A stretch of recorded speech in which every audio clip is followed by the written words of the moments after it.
In this video, I'm going to be sharing with you my experience of testing out using a continuous glucose monitor for 30 days because I really wanted to decipher whether it was going to give some meaningful information for the non-diabetic average person by balancing blood glucose levels. Can we indeed manage our hunger levels, manage craving, have better overall energy and increased health markers? I tested it out to help you make the decision on whether going down the route of using a continuous glucose monitor is going to be the right choice for you. I wanted to check out which are the best devices, easiest to use, and which apps could help us have a look at the data. So I'm going to be sharing all about my experience and what I learned across this journey. If you're new here, my name is Emma. On this channel, I talk all things health, fitness, and well-being for the 40+ woman. So if you're into that type of thing, we'd love to have you as part of the community. So the reason that I specifically chose to go down the route of using a CGM monitor is because I'd seen them around. I've seen people using them on YouTube. I've seen them in the health and fitness magazines. But I wasn't really sure if it was going to be useful for the average person. And it wasn't until my own health took a little bit of a turn. I thought, right, this is the moment. I'm going to have to do it. This is very much aligned with what I think is going on with my own body. So just to give you a little bit of a background on my own health, over the last few years, I've had some changes going on with my health and my body. And initially what was thought to be early menopause has turned out with a PCOS diagnosis, so polycystic ovarian syndrome. And it is a very, very common problem and is increasing in numbers and is actually quite linked to insulin resistance. Insulin resistance being also linked to our blood glucose levels. So I'd been having these, I kind of say funny episodes where I would feel dizzy, I would feel incredibly hungry, a bit faint, a bit shaky, sometimes having almost like black spots, you know, that you get before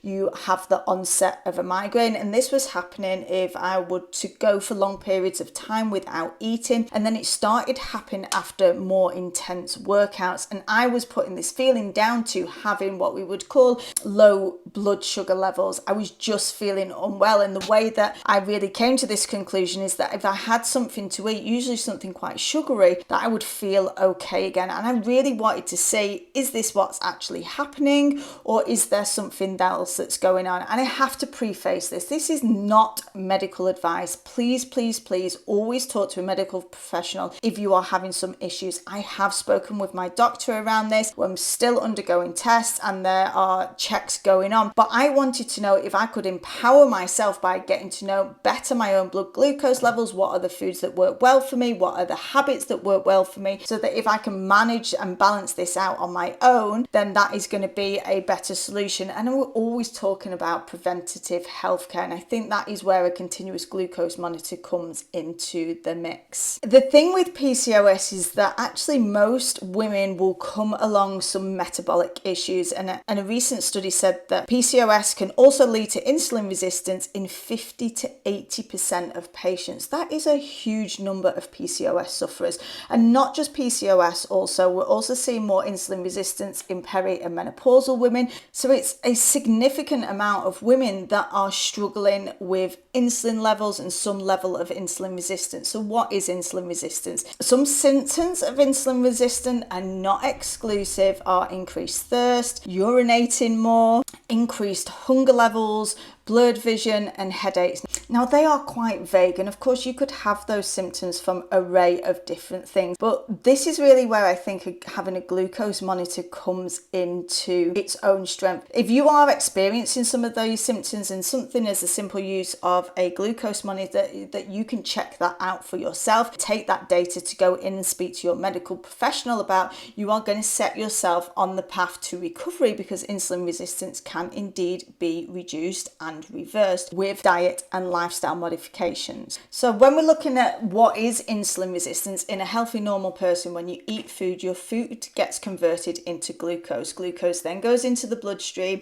The body releases insulin to then shunt glucose back out into the muscle where it can be stored as energy and then utilized. That's how it normally happens. But with insulin resistance, what happens is with elevated glucose levels, the receptors aren't receiving the message, so it's pumping pumping out more and more insulin. So we're living our lives with elevated levels of insulin, and our blood glucose levels can be all over the shop, leading to these symptoms. More insulin then gets released and the insulin levels remain elevated for longer. And with elevated insulin levels, it can become extremely difficult for you to lose body fat. So if you are also a woman who tends to hold weight around your midsection, you've been really struggling to lose that weight, again, this can be another signal of insulin resistance. So coming in and looking at a continuous glucose monitor, what is it and what actually does it do? So it's a very small device. These were initially created for diabetics so that we could move away from the traditional finger prick that a diabetic would have to do on a regular basis to track their blood glucose levels and then see when insulin is required to be administered. But having a continuous monitor gives you that real time data. The readings from the sensor can then be transferred via Bluetooth to your phone, and ultimately, as I used for the purpose of this video the app called Peri, because it was one of the easiest to get into that I personally found. And utilizing the app, you can then look at which food and lifestyle habits are having the most impact on your own blood glucose levels. Now, I decided to use the Freestyle Libre 2. In the US, you do have to go through some different procedures to be able to get hold of the sensors, but you can do that through apps such as the Peri app, the NutriSense app, Levels Health, or all other options where you can buy them in combination. I found the Freestyle Libre 2 and the Peri app were both really easy to use. I'm not going to lie, when I was first pulling this out, it actually looks a little bit intimidating, but I just followed the instructions both on the instruction pack and via the app as it takes you through it in a step-by-step process, and it was really easy to apply and absolutely painless. And you can put it on the back of your upper arm or you can put it onto your belly. I found that the Peri app gave super real, easy to read charts. You could easily see where your blood glucose levels were, whether it was in normal values. And I also really liked that there was kind of an education step-by-step process where it was giving you information on all of the details around what your blood glucose, what these readings mean, and what changes you can make to improve your stability through your blood glucose levels. In the first week, one of the first things that I noticed that my blood glucose levels first thing in the morning and through the night actually were below the normal range, but it didn't seem to flag this up as being an issue, so there wasn't any specific recommendations around that. So I did my own personal research, finding that those low blood glucose levels are related to what you've eaten the day before, how you've slept, and so many different other factors that I knew that if I made changes on, I could expect to see that level in the morning improve. So the key insights that I personally got from this experiment was those low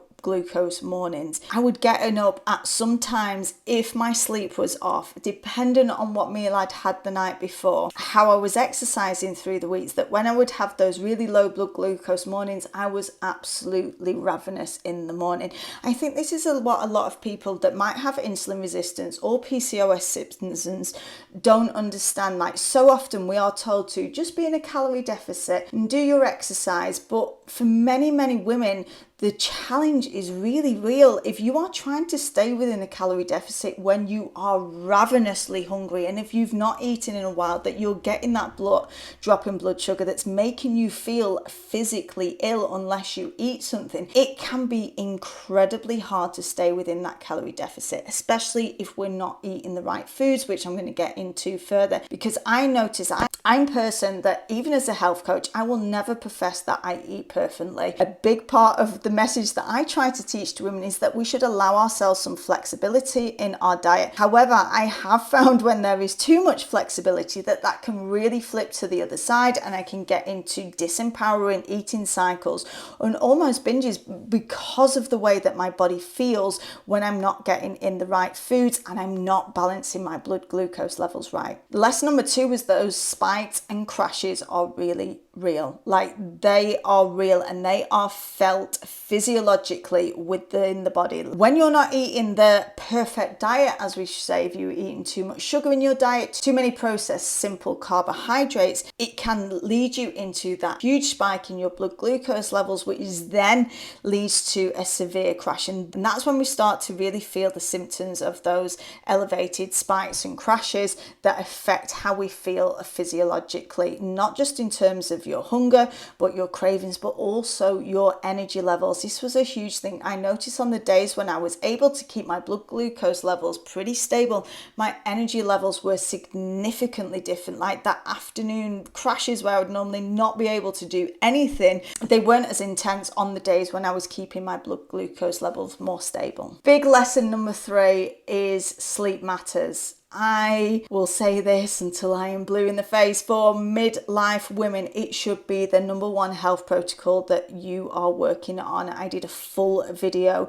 on the importance of sleep for midlife women, especially women going through Peri and menopause, and for us that are also suffering from PCOS. On those bad sleep nights, guess where my blood glucose levels were? They were on the floor, which starts your day off in a negative way if you are not eating the right things again.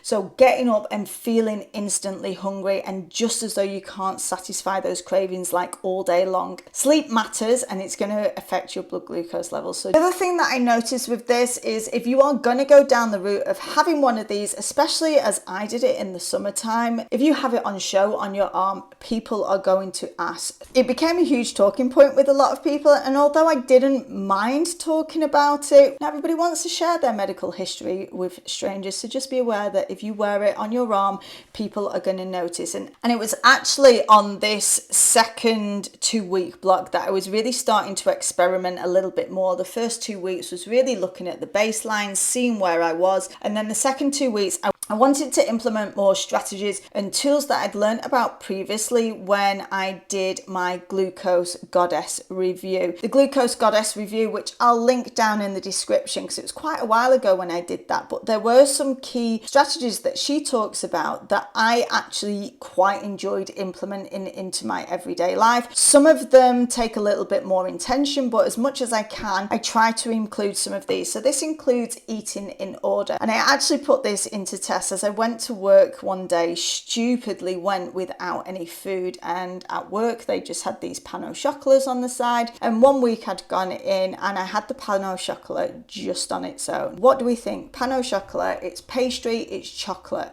It's a simple carbohydrate. It caused a huge spike, a spike that went right up above the normal values and then of course dropped back down. The second time that I did this, again, not learning my lesson from the first time, and then sometimes, you know, you just want the pan au chocolat. But there was also some nuts there. I had a small handful of nuts. I gave it, left it a few minutes, then I had the pan au chocolat. I was absolutely shocked that the glucose spike was so different. Same food, so different, because one of her hacks is to not have naked carbs. Don't have it on its own. You're either going to have fat or protein with that carbohydrate, and it's going to help to balance those blood glucose levels. And this is one of the hacks that I did quite enjoy, because there are going to be times when you just want to eat the pan au chocolat, but if you can have fats and some protein with that, that's going to help you avoid the crash post-consumption. So some of the other hacks that I utilize and that I actually quite enjoy or don't mind doing at all is eating your food in order, so that when you do eat your food, you eat in your vegetables first,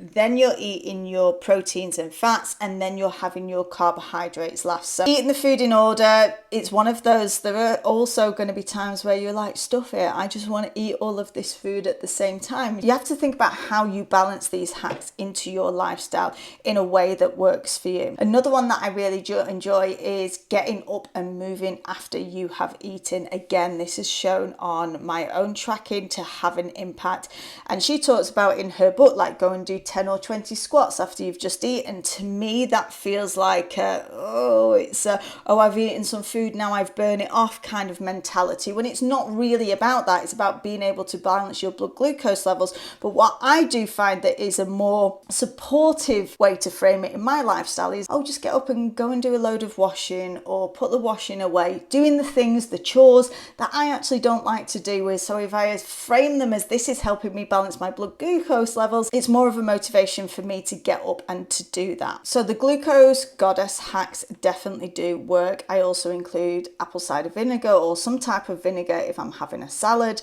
And you'll have heard this before, but prioritizing protein in your diet is always going to be key for midlife women. So just keeping on with that. And then the final thing that I started to implement, and this is actually for another review that I'm doing. I started using some supplements from the brand MyOver. And as soon as I started taking them, that morning dip below the normal levels was just not there. Throughout the day, my levels were so much more balanced. The key ingredient in the MyOver supplements is inositol, which is known to balance out blood sugar levels. And I actually, during this experiment, even went back to testing out berberine. Now, I tested out berberine some time ago. I literally had to stop taking it because it reduced my blood sugar levels so low that, again, it was giving me those funny turns where I started to feel ill. As I was now using the Glucose Goddess hacks, I've got my MyOver supplements. I also added in berberine. And since I've been utilizing all of these, there has been a significant difference in my hunger, my cravings, and my energy levels. So balancing those blood sugar levels out through the nutrition and lifestyle hacks, as well as adding solid supplementation, seems to be having a significant difference for me personally. As I said, this is my own personal experience.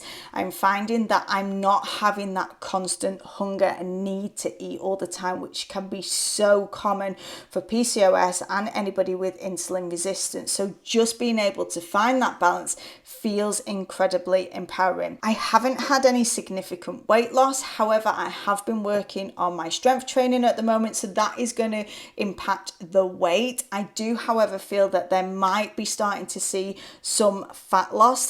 However, it's going to be very slight. There's no huge changes at the moment. The main change is the way in which I am feeling. Weight loss is something that has been a challenge, has been significantly difficult for me for the last few years, but I'm also not going to do it in a way that is so strict and so rigid. So using hacks to help me still be able to have some of the foods that I enjoy, coupled up with the supplements, is working really well for me personally at the moment. So I did want to touch on the glucose monitor costs because it is significant. I paid for the Freestyle Libre 2, and you can buy them online at pharmacies without the need for prescription, and you will get in a box, you're going to get 2 sensors that last 14 days each. So that I got that month's worth, and it cost around £100 just for the sensors. I then went on to purchase the app. I chose to go for the app called Peri, which was €49 for the month. So it is a significant cost, coming in at €149 for 1 month. You can buy the sensors through the app, but if I bought the sensors through the app, it was coming in at around $199, which is still more. So I found it was cheaper to buy them separately. Peri has actually now just been taken over by Aura, so they are phasing out their app service. So it'll be interesting to see if Aura actually start to create a continuous glucose monitor with which that you can link to their smart ring. However, I have also just seen that Ultra Human do have a glucose monitor option as well.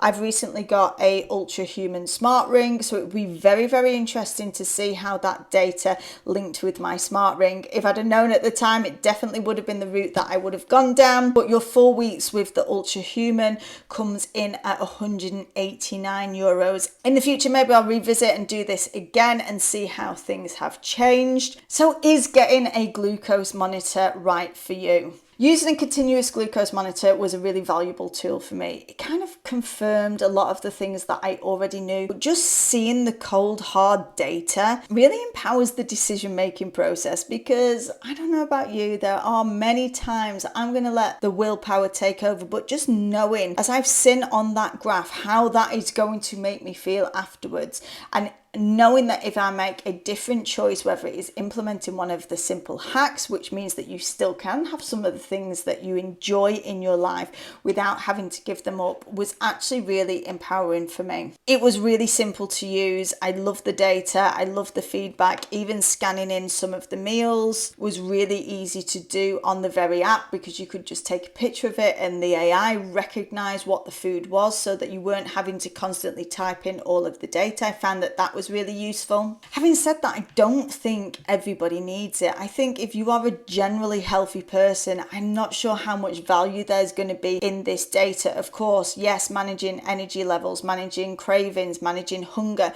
Unless you've been feeling specifically unwell, I would definitely suggest that you go down the line of checking out the Glucose Goddess hacks first and foremost, because that book, or even just reading my full review, is going to be way more cost effective than a continuous glucose monitor. However, if you do feel that there are some things going on with you and maybe your doctor hasn't been able to pinpoint anything, I think it can give some valuable information so that you can learn how to better work with your body. But at the cost of €150 or pounds or dollars upwards per month, it's not going to be accessible for everyone. It's not something that I would be paying month on month just due to affordability. In that case, I think it can be beneficial to do a month experiment, see how things go for you, implement changes, use it to empower your decision making, and maybe you can come to check in from time to time. So I hope that has been helpful in you making a decision whether it is the right choice for you. If you've got any questions, do put them down in the comments. I love hearing from you guys. And of course, if you want to get started with some of the proven health tools to help you on your 40+ journey, then do also check out my free 5-day kickstart challenge, which will give you the health strategies that are proven and that work the most, and that you should probably be implementing before you go and do anything crazy like buying a glucose monitor or making any significant changes to your diet, because those are the steps that work first and foremost.